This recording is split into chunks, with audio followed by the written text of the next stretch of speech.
सरकार से सवाल पूछना लोकतंत्र है, लेकिन क्या देश के प्रधानमंत्री और पूरी राजनीतिक पार्टी को आतंकवाद की फैक्ट्री कहना लोकतंत्र है या राजनीतिक मर्यादा की सीमा पार करना? यही सवाल आज पूरा देश पूछ रहा है। नमस्कार, मेरा नाम है तन्मय पंत और आप देख रहे हैं आरएम न्यूज।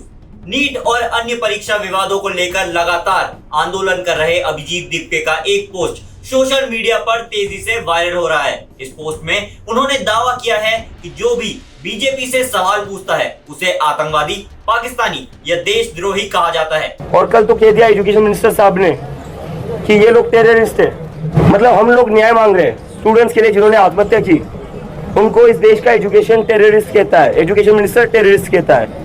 इतना ही नहीं, उन्होंने सीधे प्रधानमंत्री नरेंद्र मोदी को चुनौती देते हुए कहा कि अगर हिम्मत है तो खुद आकर छात्रों को आतंकवादी कहे। लेकिन यहाँ सबसे बड़ा सवाल अभिजीत दीपके से पूछा जाना चाहिए। सरकार की आलोचना करना आपका अधिकार है, छात्रों के लिए लड़ना आपका अधिकार है, लेकिन क्या इसका मतलब ये है कि आप देश के प्रधानमंत्री और एक राष्ट्रीय राजनीतिक दल पर इतना गंभीर आरोप लगा देंगे? क्या आपने इस बात का ध्यान रखा कि प्रधानमंत्री का पद सिर्फ किसी व्यक्ति का नहीं बल्कि देश की सर्वोच्च लोकतांत्रिक संस्था का भी प्रतीक है? अगर आपके पास कोई सबूत है कि सरकार जानबूझकर छात्रों को आतंकवादी बता रही है तो वो देश के सामने रखिए, लेकिन बिना किसी ठोस प्रमाण के पूरे राजनीतिक दल को आतंकवाद की फैक्ट्री कहना, क्या ये जिम्मेदार राजनीति कहलाएगी? और हमें टेररिस्ट कहते हो आप लोग, शर्म नहीं आती आपको? हमारे वोट से आप सरकार में बैठे हो और आज हमें टेररिस्ट कहते हो।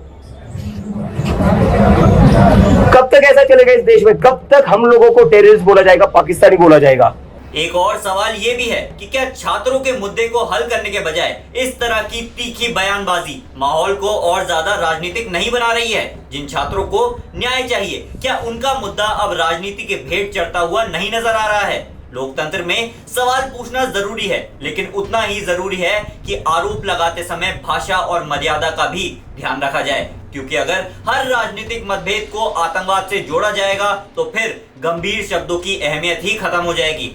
छात्रों को न्याय मिलना चाहिए, परीक्षा घोटालों की निष्पक्ष जांच भी की जानी चाहिए, लेकिन साथ ही राजनीतिक नेताओं और कार्यकर्ताओं को भी अपनी भाषा की जिम्मेदारी समझ लेनी चाहिए। सवाल पूछिए, विरोध भी कीजिए, लेकिन क्या देश के प्रधानमंत्री को इस तरह निशाना बनाना सही है?